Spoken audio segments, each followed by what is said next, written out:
Now we take some more examples. Suppose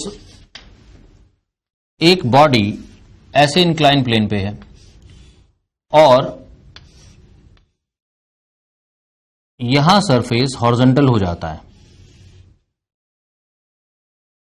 एक body यहां रखी हुई है,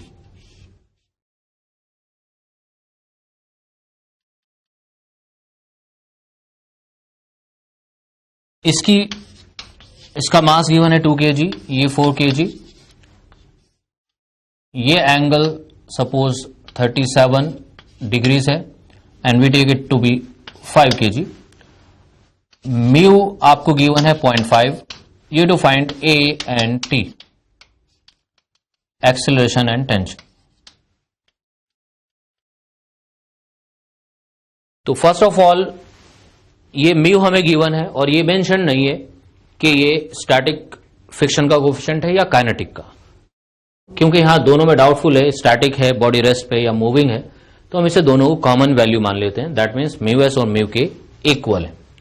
अब इस बॉडी से आप ड्राइविंग फोर्स फाइंड कर सकते हो, क्योंकि अगर सिस्टम चलेगा तो ड्यू टू दिस बॉडी, तो हम ये ड्राइविंग फोर्स फाइंड करते हैं। इट इज mg साइन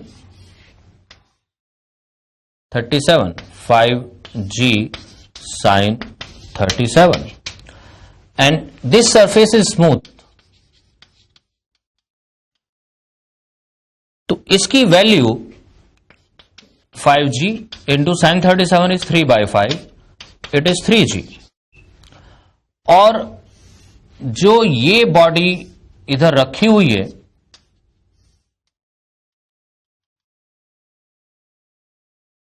इस पे मैक्सिमम फ्रिक्शन जो लगेगा ये कैलकुलेट कर लेते हैं, एफ मैक्स या F L, limiting friction. It is mu into normal reaction. Mu इसका दिया हुआ है हमें 0.5 और नॉर्मल रिएक्शन इसका वेट है,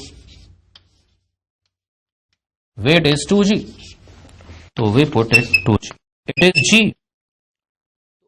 जो स्टैटिक फ्रिक्शन मैक्सिमम लग रहा है वो g के इक्वल है और जो ड्राइविंग फोर्स है that is equal to 3g, तो it is greater, therefore the system will move. Therefore the two blocks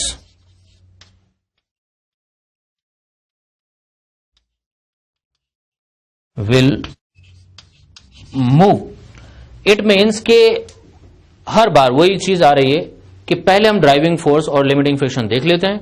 अगर ड्राइविंग फोर्स लिमिटिंग फ्रिक्शन से ग्रेटर है तो बॉडी चलेगी, otherwise the body will not move.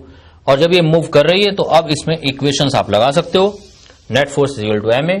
इसके लिए equation बनेगी 5 kg ब्लॉक के लिए 5g साइन 37, मैं एक बार लिखूंगा, minus tension is equal to 5a। और इस वाले ब्लॉक के लिए T माइनस, इस पे टेंशन इधर लगा हुआ है, फ्रिक्शन इधर, F is equal to 2a। और इस F की वैल्यू हमारे पास है, इसको हमने सिंप्लीफाई किया हुआ है, तो 5g साइन 37 हुआ 3g minus T is equal to 5a। और ये T minus friction was g newton, it will be g or it is 2a. Now if we add these two equations, it is solved easily. We can find it 2g/7. We can also find the tension using either equation. Suppose हम इसको use करते हैं तो t आ जाएगा 3g minus 5a. It is 3g minus 5 into 2g/7. It will be 10. It is 11g divided by 7. We can put the value of g or leave the answer in terms of g. So write it down. Simple है। आप ये smooth दिया हुआ, अगर ये भी friction वाला होता तो आप यहां पे फ्रिक्शन कंसीडर करते और उसी के अकॉर्डिंग फिर इक्वेशन बनाते। तो पहले ये ड्राइविंग फोर्स फाइंड किया, लिमिटिंग फ्रिक्शन फाइंड किया। अगर ड्राइविंग फोर्स लिमिटिंग फ्रिक्शन से ग्रेटर है सिस्टम मूव करेगा, अदरवाइज मूव नहीं करेगा। और फिर इक्वेशंस बना दी दोनों की, इनको सॉल्व कर दिया। ओके।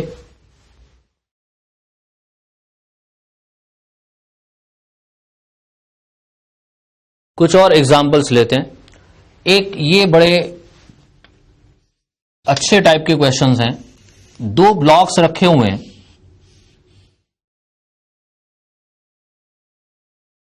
और इनके कोएफिशिएंट ऑफ फ्रिक्शंस गिवन है हमें।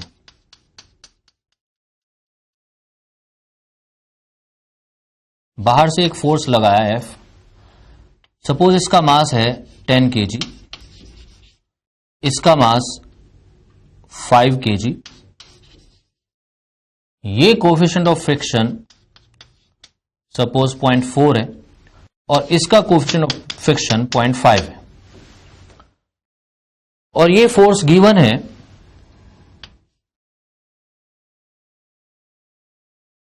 60 Newton. We have to find tension in the string and the values of the frictions on the two blocks. Tension in the string, acceleration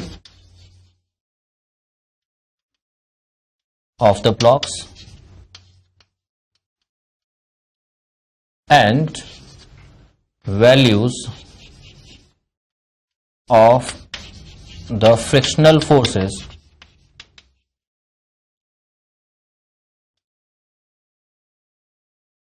on the two blocks.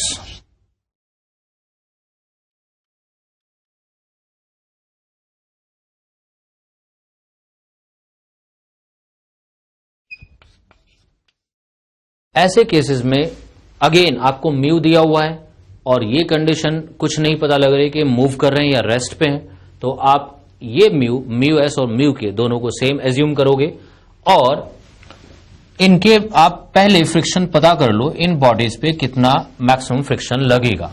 मैं इस body को body number 1 और इसको body number 2 mark कर रहा हूं।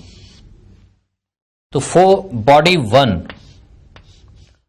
The frictional force maximum friction FL1, or simply we write F1. This F1 will be mu into normal reaction और इसकी normal reaction इसके weight के equal है। Its weight is m1, suppose normal reaction is n1, तो it is mu1 m1g। इसको मैंने mu1 लिख लिया, इसको mu2। अब इस mu1 की वैल्यू 0.4, मास इस बॉडी का 10 kg, acceleration due to gravity simplicity के लिए अगेन हमने 10 ले लिया। Therefore this friction is 40 newton. Similarly we find the friction for second body. Maximum friction for second body mu2 m2g। mu2 की वैल्यू 0.5, m2 is 5, g is 10, it is 25 Newton. तो ऐसे क्वेश्चंस में हमें यह करना होगा कि पहले दोनों बॉडीज के मैक्सिमम फ्रिक्शन कैलकुलेट कर लो, उसके बाद अगर ये ड्राइविंग फोर्स इन दोनों फ्रिक्शन के टोटल सम से ग्रेटर है तो सिस्टम मूव करेगा, अदरवाइज मूव नहीं करेगा। तो पहला कंफर्मेशन हमें यही करना है कि मैक्सिमम फ्रिक्शन कितना लग सकता है। दिस इज मैक्सिमम, ये भी दोनों मैक्सिमम है, F2 max and this is F1 max. This is the maximum value of friction on this block and this is maximum value of friction on block number 2। ये total sum बना 40 plus 25, it is 65। तो जो maximum static friction दोनों blocks का total है that is 65 Newton और external force जो हमने लगाया है that is 60 Newton. This is smaller than the total friction. External force F is less then total friction और अगर ये टोटल फ्रिक्शनल फोर्स से कम है तो सिस्टम विल नॉट मूव। ये कंफर्म हो गया, तो सिस्टम विल नॉट मूव। अब नेक्स्ट पॉइंट जो नोट करने वाला है वो ये तो कंफर्म हो गया सिस्टम मूव नहीं करेगा, हर बॉडी इक्विलिब्रियम में है। अब बॉडी 1 की जब हम बात करेंगे, ये भी रेस्ट पे है, इस पे 60 न्यूटन फोर्स हमने लगाया और फ्रिक्शन इस पे जो लग सकता है मैक्सिमम वो है 40 न्यूटन। तो ये फोर्स तो ग्रेटर देन फ्रिक्शन है। This body tries to move, it has tendency to move, इसको रोक रही है स्ट्रिंग, तो इससे स्ट्रिंग की टेंशन आएगी। तो हम इस स्ट्रिंग की टेंशन फाइंड कर सकते हैं। ये force 60 Newton, friction 40 Newton, and there will be tension. So this tension plus 40 Newton force will be equal to 60 Newton force. Therefore tension will be 20 Newton. This way we find this tension. Now the tension on this block will be 20 Newton and its maximum friction is 25. Here the tension is less than the maximum static friction. For 5 kg block,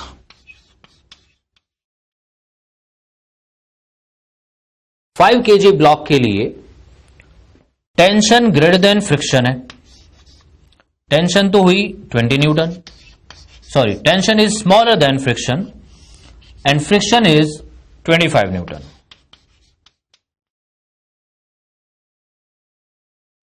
this is the maximum friction, not the value of friction. और अगर कभी external force limiting friction से कम होता है तो फिर friction की value उतनी ही आती है जितने की रिक्वायरमेंट है, 20 Newton. So the final answer is acceleration of the system is 0, tension in the system is 20 Newton and the friction on the first block is 40 Newton and friction on, मैं इनको लिख देता हूं, final conclusion.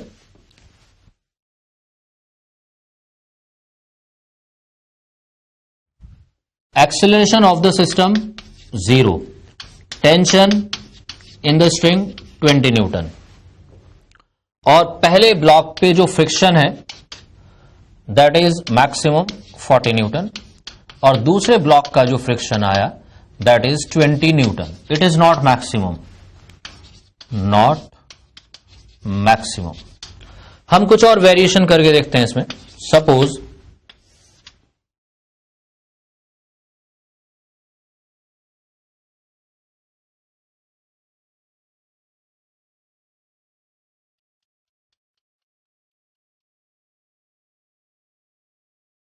ये force इसी case में 30 Newton होता, ये 10 kg ब्लॉक, ये 5 kg ब्लॉक, ये μ1 0.4 एंड दिस μ2 इज 0.5। अब हमें tension, acceleration, same questions, all the parameters are to be found. That means we have to find tension, acceleration of the system, values of F1 and F2, ये सब हमें find करना है। तो यहां ये प्री कैलकुलेटेड वैल्यूज हैं, हमने कैलकुलेट कर रखी पिछले एग्जांपल में।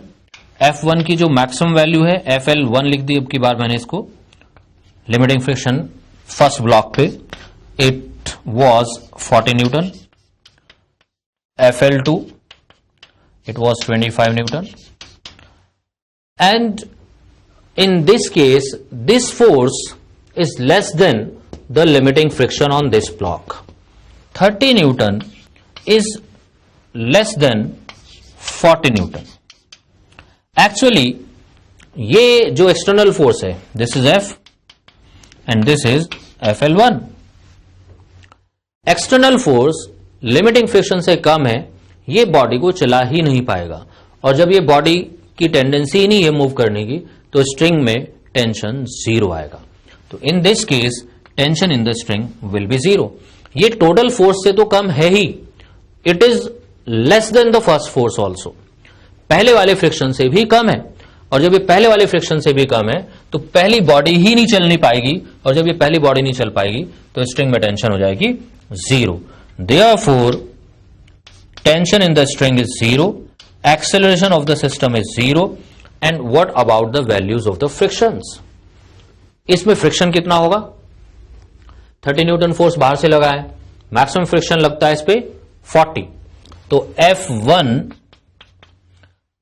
इसमें रिक्वायरमेंट जो है वो मैक्सिमम फ्रिक्शन से कम है, ये 30 न्यूटन, तो ये भी लगेगा 30 Newton. What about F2?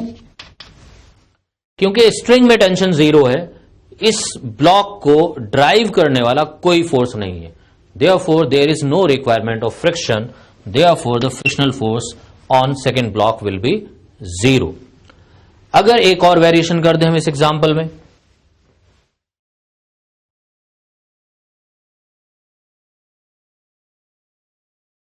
Suppose आपको ये दिया जाए, ब्लॉक्स वही ले लिए मैंने जो थे, वही फोर्सेस, लेकिन एक्सटर्नल फोर्स अब की बार 100 न्यूटन कर दिया मैंने।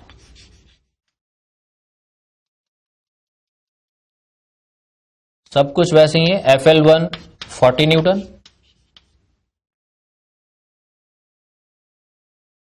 FL2 25 न्यूटन, ये 10 kg, ये 5 kg, और कोएफिशिएंट ऑफ फ्रिक्शंस गिवन है पहले। अब इन दोनों का सम एक्सटर्नल फोर्स से कम है। This F is greater than the sum of the two limiting frictions. Therefore, the two bodies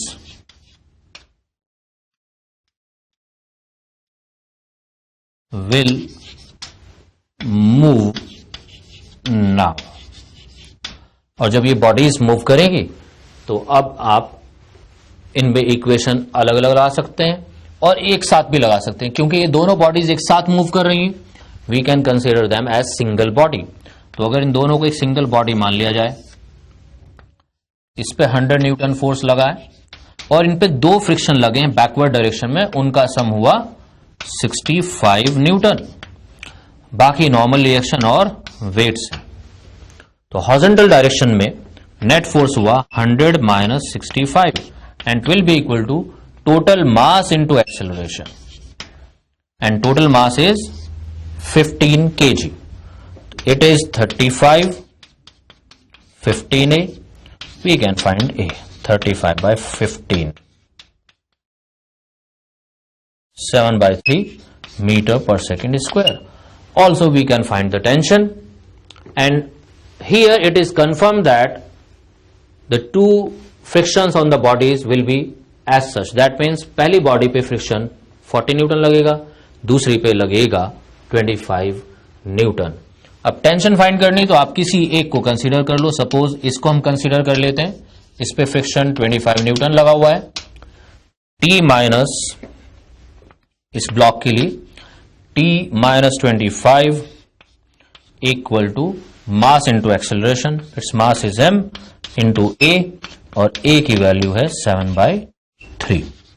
from this it can be calculated. 25 plus 35 by 3,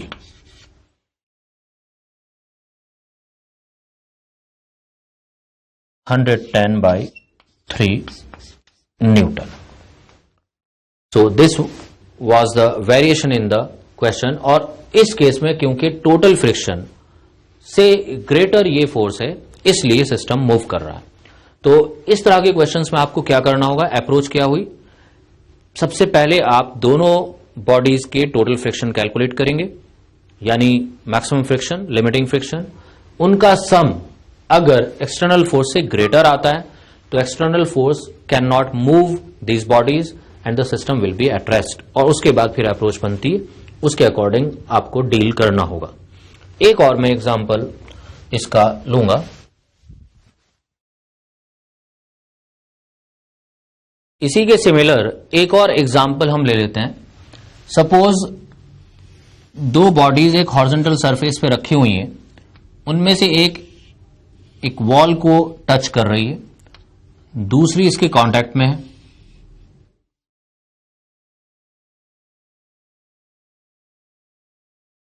and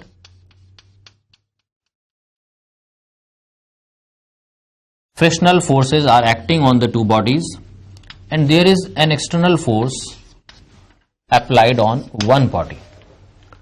We have to find the reaction force between this body and the wall. इनके बीच में कितना force लगा है ये बताना है. तो again मैं न्यूमेरिकल वैल्यूज लूंगा क्लैरिटी के लिए. For example it is 6 kg and it is 8 kg, and the friction coefficient between 6 kg and surface is 0.6 and the friction coefficient between 8 kg and surface is 0.8. अब हमें बताना है कि इस वॉल पे कितना नॉर्मल रिएक्शन ये ब्लॉक लगा रहा है या वॉल इस ब्लॉक पे कितना नॉर्मल रिएक्शन लगा रही है. To find reaction force between the wall and 8 kg block.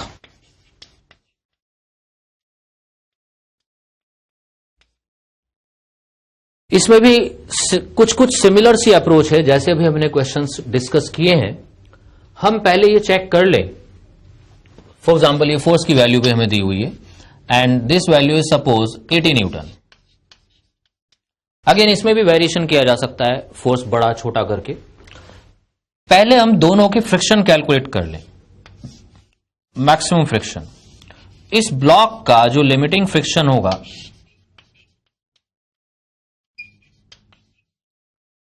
वो normal reaction will be mg. तो FL1 हम कैलकुलेट कर सकते हैं μ1 into m1g. μ1 is 0.6, m1 is 6 and g is 10. It is 36 newton.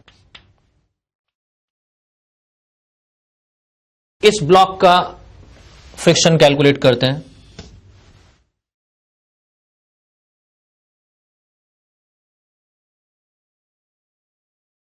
इस ब्लॉक का friction FL2 it is μ2 into m2g. μ2 is 0.8 and m2 is 8 into g that is 10. 64 Newton. अब external force की वैल्यू है 80 न्यूटन और ये जो दोनों फ्रिक्शन है एक की वैल्यू 36 न्यूटन और दूसरे की 64 newton. These are maximum forces. तो FL1 प्लस FL2 हमने फिर से फाइंड किया and comes out to be 100 newton. This external force F is less than the total sum of the friction, maximum friction. Therefore, it cannot move the block. It means कि इन blocks के move करने की मतलब ये इनको as a whole move नहीं करा सकता. मूव करने की इनकी टेंडेंसी नहीं होगी. हो सकता है फर्स्ट ब्लॉक की टेंडेंसी हो लेकिन सेकंड ब्लॉक उसे रोक देगा. ये तो कंफर्म है दोनों ब्लॉक्स मूव नहीं कर रहे हैं. तो इसका मतलब इस ब्लॉक पे नेट फोर्स 0 है और ये वॉल को पुश नहीं करेगा. देयरफॉर द टू ब्लॉक्स और विल नॉट मूव.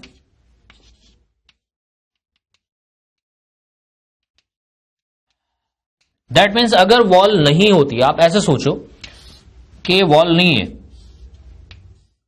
और अगर ये वॉल नहीं है और अभी हमारी कैलकुलेशन कहती है कि दोनों ब्लॉक्स मूव नहीं करेंगे तो ये ब्लॉक वॉल को पुश नहीं करेगा.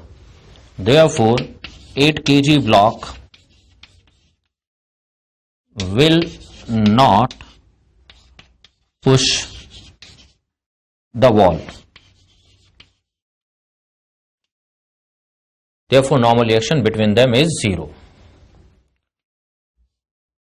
Thus,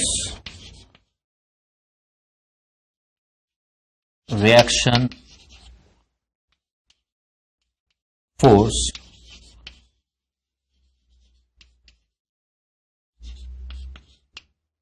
between them is 0. तो इस तरह से ये क्वेश्चंस किए जा सकते हैं और मैक्सिमम केसेस में ये 0 ही आता है. आप लेकिन फिर भी चेक करें प्रॉपर तरीका यही है. और अगर इस क्वेश्चन में आपसे पूछ लिया जाए कि इन दोनों ब्लॉक्स के बीच में क्या एक्शन रिएक्शन है, तो वही प्रोसीजर है, पहले इसे चेक करो, इसका फ्रिक्शन कितना है। पहले वाले ब्लॉक का फ्रिक्शन है 36 न्यूटन और हमने एक्सटर्नल फोर्स लगाया 80 न्यूटन, तो ये एक्सीड कर रहा है, एक्सटर्नल फोर्स इसके फ्रिक्शन को एक्सीड कर रहा है, तो ये पुश करेगा इस ब्लॉक को, तो इस ब्लॉक पे फोर्स आएगा और वो हम फाइंड कर सकते हैं, there is no problem I think. तो इस टाइप के क्वेश्चन इस तरह से होते हैं। अब हम नेक्स्ट एग्जाम्पल एक और इंपॉर्टेंट टाइप के क्वेश्चंस करेंगे।